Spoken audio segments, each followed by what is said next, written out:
But first, we will talk to the company of Strangers in the Sea. Sure. Let me go grab them. I'm not sure if they can hear that. Strangers in the City, you guys are up first. Wait, can we do it all at once? Yeah, go on. Yeah. No, all of down. Down. No. You're late. It's a show within a show.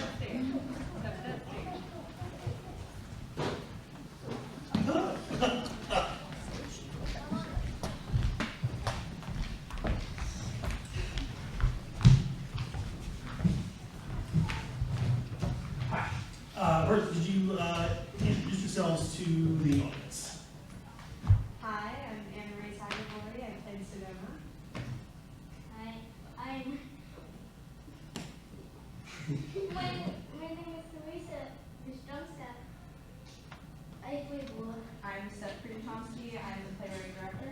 Hi, I'm Carlos, and I played Ollie. Why do you think it is, and I guess this is more of a playwright question, why do you think it is that we are more able to memorialize ourselves rather than accurately document? I think just because our memories are faulty in general. Loaded question. First question, you already loaded. Now I gotta think. But yeah, our memories are faulty, and we remember the best parts of things rather than just everything, all the nasty stuff in between. So when we memorialize things, it's like, oh, this was such a good time, or such a good place, and all of that, and then we kind of forget the actual stuff that happened just because that's human nature, or alien nature, if you want to be technical. Right. So looking through the lens of these aliens who then are sifting through what we chose to memorialize, where do you think we sort of crystallized the misunderstanding of who we were? What would that be? Second question already. Yeah, just like, sorry, can you repeat it? I just finished performing. No, of course, I know, absolutely. So there's the extra layer of aliens then sifting through what we have chosen to how we've represented ourselves. What do you think that they're sort of missing, and what are they getting accurate about how they see what we chose to show? Yeah, I think if an alien were to look at a movie, it would be like most confusion, and that's why like part of the play is like misunderstanding the social cues, really like the swearing and the handshakes and stuff. And I think that it's actually like a generational thing as well. Like if we were to watch movies from like 50 years ago, and we see them doing some pretty weird stuff, and for them it's normal, like the social cues that they have, like curtsying, for example. Unless you live in England, if you do, I'm sorry. You know, that kind of. I'm over it.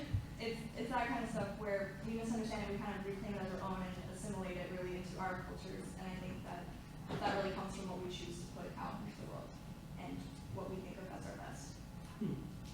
So then, for the actors then, how do you take something that's so familiar to us and make it alien to you, as if you're discovering things for the first time about things that are so commonplace for us? Now you guys got an idea? Well, if I could jump in real quick, I would say that honestly, as humans, we never stop discovering. No matter where we go, it's like going to different cultures. Like what Steph said, like stealing your answer, and just and honestly, I wouldn't say it's not that hard to pretend, well, to like feel like you're discovering something new. All you have to do is just keep a wide eye towards everything. Find everything amazing. Yeah? Yeah. Right. Yeah, I think the script helped. It's kind of easy to imagine what a world would look like that we don't take care of. Mm-hmm. So I think that helped a lot, putting myself in the perspective of living in a world that's been forgotten about. And I think the notion of, yeah, we always want what we don't have. You know, grass being greener and all that, that's one of my favorite ones. Yeah, so it wasn't too difficult. And I loved all the props we have, everything we used to kind of create the movie theater. But it wasn't just a movie theater, it was a movie theater that aliens made. Right. Yeah. Right. So yeah. Yeah. Well, let's keep the audience for a couple questions. Yeah. What was your inspiration for writing it? The Avatar land from Disney. I was watching a video about it. It's the stupidest answer, but it's true, and I have to say, it's kind of come up with a better answer. And how they, not to glamorize Disney a bit too much, 'cause Disney, but the detail that they put into the Avatar land or whatever, and stuff like that. And it's, sorry, Avatar land. That's all you're getting. Avatar land. You don't need to know more. Avatar land. No, and that, I think that reads, I sort of, in the reading of this and watching this, I thought about Epcot Center. Like, what an odd thing that would be if aliens were to arrive at Epcot and wander around, and sort of in the grave misunderstandings that would give you about what this world is and what it looks like, and the peace and harmony throughout the world that we project. And so that actually reads very clearly, that answer. Great. Anybody else? Yeah. What do you think happens next, and like how much world building would you do in this new alien world? And feel free to answer anything. Yeah, part of that is actually what the film is for. I'm sorry, I tricked you guys. You came here watching the play. I made you watch the movie. But the film is kind of like a what if, because there is no clear answer, because it's about us, the play. It's not about aliens. But the movie is kind of like a what if. Like, what if they made it to New York and they got to live out their touristy dreams? And at the end, it's kind of like a call to reality. Like, even if that happened, the sun's probably still going to explode and all that. So it's kind of like make the most of what you have while you have it, or don't. And then the sun will explode anyway. It's up to you. In the rehearsal process, was there a lot of conversation amongst all of you to sort of build this world, or did you let the aliens find their way through it? Find an alien here? Yes. Yeah. Rehearsal was pretty quick. Like, we didn't get too much into the world building and what this world looked like. But I think for me and Carlos, we really honed in on the newness of aliens, looking at all these things from the human world for the first time. And I think that was the main thing. Nice. Oh, I was. Oh, great. Any more questions? Yeah. I love your shoes. Oh, thank you. Just have to say that. What was your favorite memory from the rehearsal process?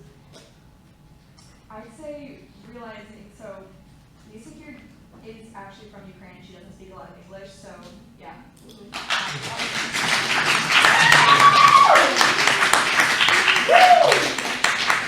And so it's kind of hard to direct someone. I also speak Russian, which is her language as well. But it's hard to direct someone when really the focus is on the speaking actors. So she kind of did her own thing, and my favorite part of rehearsal is realizing she was doing a back bend. I didn't tell her to do that. She's doing a back bend. She's doing like these flexible. She's like dancing. I'm sitting here like watching the play. I'm like, I didn't tell her to do. Did I tell her to do that? That's fantastic. So I think that was probably my favorite part. Anybody else? Okay. And with that, we'll thank you so much.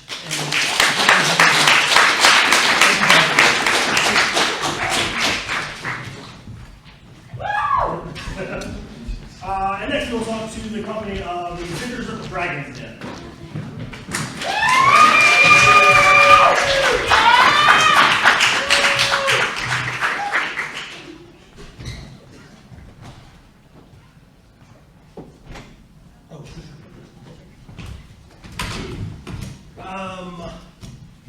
I think there's a misconception in fantasy that it's an either or, that it's either has stakes or it is fantastic.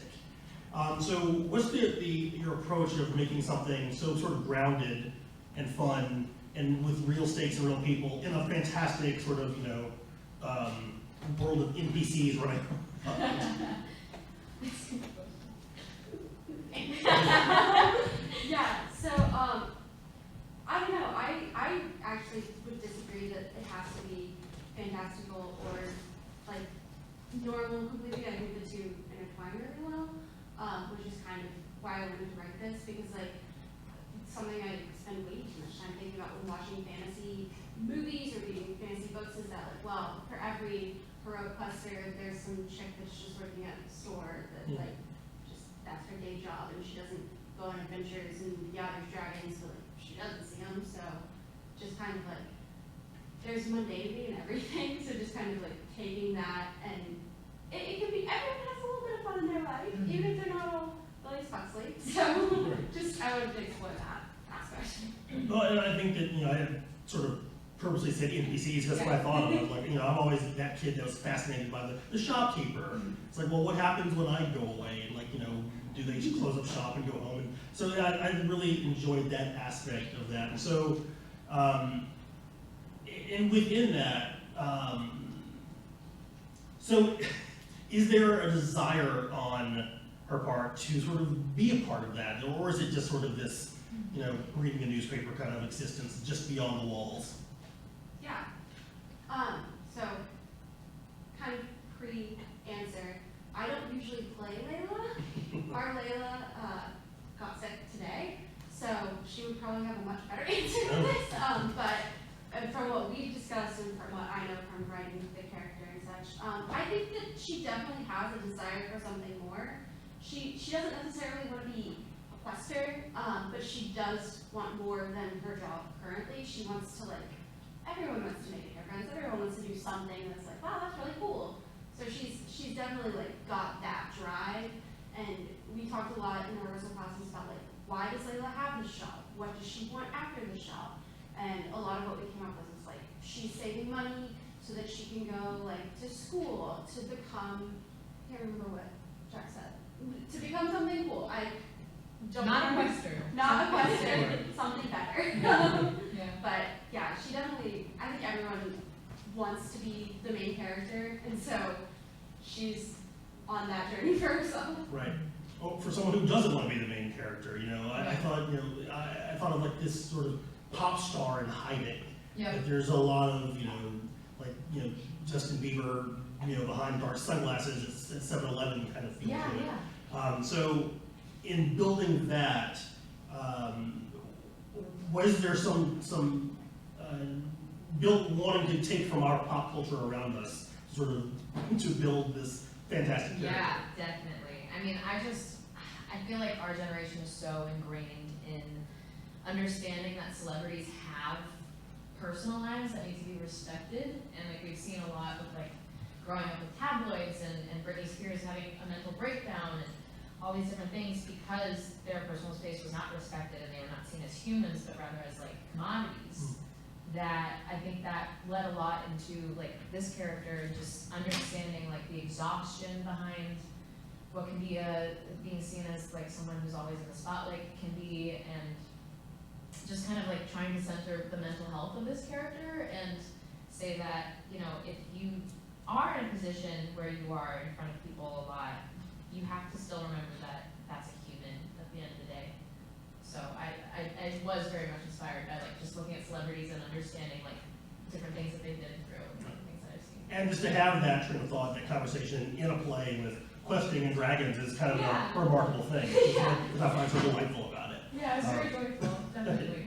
And so, to fill out the world with all these other characters, was there an attempt to sort of make them wildly different, or sort of give them sort of this? Yeah, the only reason I giggle is because whatever attempt there may or may not have been began 8 hours ago because everybody got sick. Yeah, the monkeypox or something was going on. And I got the call. We called them at 3 p.m. today and said, hey, I know you have read the script once. We need you to be in the show tonight. Can you show up at rehearsal at the theater at 5:30? I'm the only original cast.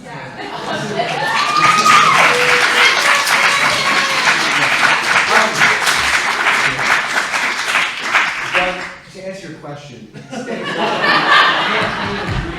you told me. It was kind of just have fun. I mean, I'm joined by two lovely, lovely people that make it fun and make it easy to just kind of go up and be a fool or be a whatever. So, and also a lot of these characters you draw off of whatever little reference points you have, and because they're, like you said, meant to build out the rest of the world and kind of, whereas in a typical fantastical sci-fi film or play or project, they would be the center of attention. They are the distracting element that's kind of, for the most part, pulling away from what the people care about, which is needs to. Not. So, yeah. So it was fun to play that role in a bunch of different roles, to play that part of the fantastical creature that gets to come in and screw things up for the week. Right, Yeah. right. Mhm. Let's get a couple questions. Hang on. How did it feel tonight? What were the vibes, you know? Chaos. We were chaos. Right. We were literally, in order to do this and have it be somewhat presentable to you all, we are like, okay, we gotta get one rehearsal in before these folks get on stage for the first time. And so we met up 2.5 hours before the show started, and we were in a rehearsal room just like down the hallway. And at some point, we were just like, oh, that really works. Let's add that. Let's do that in. And so then we're like, okay, 3 seconds before we get on stage, we're like, wait, maybe we should change the blocking to be this. So it was really just like, it was a really wonderful feeling of like collaboration and like artists just coming together and being like, yeah, let's figure it out. I don't know. It's just fun. We like doing what we're doing. Another, yeah. Yeah, I just wanted to ask from like a writing perspective, how you chose on a superstore as the place that you wanted to set your fantasy story. Yeah, so I worked at Target for 4 months. And that, yeah. It's a long time to target yours. I know, it is years at Target time. And that was like quite literally the worst like toughest job I've ever had, and I dealt with all like people way worse than even Brent. Like it was bad. And so as a coping mechanism, I started to write this play about like what if Target was for supernatural creatures, because then at least they would be fun and they would be magical and maybe they'd have sparkles and they wouldn't just be yelling at me all the time. So that was kind of, and superstore is like everybody has some crap job they don't like at some point in their life, and like we say in the show, everybody needs groceries, so everybody goes to a superstore. So it was really important to kind of have that element of like relatability and like, yes, these are magical people, but they're also people, and like you should be able to relate to them in some way, hopefully. Except No Face, he's special. You got that. Yeah. And you guys kind of alluded to this earlier, but how was it, did you get to, have any new revelations about, like, the play having acting in it versus directing? That's a good question. I think like every point of the play, like, or every role I've played kind of adds to the overall story a little bit, because I wrote it and then I directed it and which is interesting. But I think like Rachel was saying, we did discover things as late as like literally 30 seconds before we came on stage. And even when we were on stage, there were some choices that were made that hadn't been made previously that were just like, if I were Layla, I would do this. And I like, obviously I hadn't directed actual Layla to do that, because at the time I was just like, whatever, we're good. And so it was very interesting to see like, to feel the character versus just seeing someone else be the character. One more. Yes. Does this mean that you're going to pursue future acting opportunities? No. I say that. Let's bully her. She's good.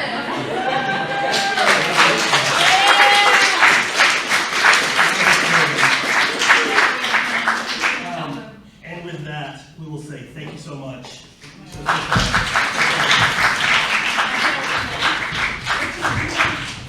And last but not least, the day we make contacts. Where is everybody? Oh, there, were you backstage the entire time? Oh, okay, fine, so that's you. I'm gonna sit here. Oh, sure, no, okay. Oh, hey, wait, what's your name? I'm Jackie. G. Kimball. Hello, hi, how are you doing? I'm very well, thank you. I'm good, yeah. So let's introduce yourselves to the crowd. I'm Emma. I'm Mary. I'm Steph. I'm Joseph Sexton. I'm the writer. Thanks. So through the lens of assimilation, This is similar to a question that I asked the first show. You're ready for it. Full circle, right? What is it that the cows are looking to find, and what is the thing that they so easily misunderstand of the aliens who've landed in the wrong place? They're looking to blend in and make a terrible mistake. So did you, in the creation of this, did you think about it in terms of assimilation into, like, say, our culture or our country, or, because I read this and I kept thinking of, like, the plight of the immigrant, of just trying so hard to make it work, and then these sort of ridiculous misunderstandings you get into just because our culture is such a strange, ill-fitting thing sometimes, that it becomes this odd suit that's a guest may wear. Was there any of that in the writing, or am I looking too deeply? No, that is there. There's a consideration. It's like, how do you blend in? What does it mean to become part of, like, the other? But really, I saw a picture that was painted. It was some bluish cows, and I thought, that's really odd. How did they end up like that? But they didn't understand, and that was what happened. Just like you said, the blending in. Right. So as playing those characters, like, so what is the sort of the thing that pulls you through in terms of an alien as a cow trying to assimilate on Earth? I'm thinking. I got a thing. Just let Did me you take it. research this? I just like went around pastures and just looking for a couple hours. Really method. The cow one is maybe it's like a Captain Cow or something. Yeah, it's different when you're me, you know. But I don't know. I just feel like it's something really similar when you just like boil it down to like feeling out of your own skin. Like when it's just like you're at a party and you don't know anyone and you're just talking like, oh fuck. Like it's very similar, just kind of amplifying that to holy shit, I'm an alien and I'm on a planet I don't know or understand. Right. Yeah. Yep. I feel like the first officer, she wants to be the captain. So She does. She does. So she just wants everything to go smoothly so that she can like rise in the ranks, but that's not what happens, clearly. So I'm just secretly a cow. Oh, nice. Multiple played. No, I can read it. Yeah, you got it. Did all of you sort of find a common language, like physical language, as how to play a cow, or did you just sort of wing it? I just winged it. Did look up some cow videos though, so I felt prepared in that aspect. Yeah, I was wondering, like, did you say, well, we'll have a tell, that's sort of our thing, or was it more conducive to the process to let everyone sort of stumble through on their own? It was stumbled through. Sharon taught us to move. Yeah, that that was was the it. first rehearsal. She said She was like really guttural. Nice. Just feel it in your tummy. Yeah. Let me know, did I pass or did we pass? Let us know in the comments later. We'll just take a couple of questions. Oh. Yeah. Yeah, I just want to know from a writing perspective, did you start, like, did you have some sort of metaphorical ulterior motive when you were approaching the story, or did you really sort of write a story about alien cows? I was trying to, like I said, I was trying to make sense of a picture I saw, which the cows were, it was a painting, and the cows were blue, and from there, that was the starting point, and grew from that. Yes. And yeah. You're missing puzzle piece right here, your guy. Was he like, Oh, George. was he like, he was a part of the family and then he got abducted one night? Was he adopted? They're all just sharing a house? What's up? I think that George kind of just came in as a loner, and since we're all loners, we all kind of just like, fuck it, yeah, come in and join. And then he was just, you're on some secret mission. You're the George expert. I figured George out a little later. Come on, I have to figure it out. Susan's got to get real intimate with George after the play ends. Well, that's interesting. Okay. Well. Not intimate that way. I got you. I'm sorry, baby. But sort of once the other shoe drops, like what, if, let's say there were 4 more pages, 3 more pages, what happens then, do you think? Susan cries. Oh, no, he's asking you as the playwright. I feel like you're. Oh, okay, so looking at- Susan would where's the definitely things going? freak out. She would freak out, and then she'd be like, we have to tell all the others to go suck it, because like, what? Yeah. And then I think he'd be like, no, I figured it out, and then it would end with him being like, I'm gonna go find the president. So, no probing. No probing. No probing. Susan's also an alien. You, honestly, so we were gonna do an alternate ending tonight. I'm totally kidding. We absolutely were not gonna do that, but I was gonna come out and say, I'm here with you. And like, that's how it was gonna end. But last minute, I got scared. Anyway. So let's take one more question, yeah. I kind of want to know, so, just like the aliens' perspectives on humanity, because they set these people down to like ultimately try to help people, but then the humans just fucking eat them. So, Yeah. I kind of want to know, what do you think, as like a playwright, the aliens would think of humans after this? I think they just thought a terrible mistake happened. And it's just. Yeah, maybe. I was thinking like maybe they're so I smart think that they'll they don't try have again. anger. There will be a second mission. I hope so. Well, they send George down, you know. George is the star. George, that's, come back next week. Yeah. George is gonna start a new adventure with a whole bunch of different tasks. Well, with that, we'll say thank you so much. Thank you so much.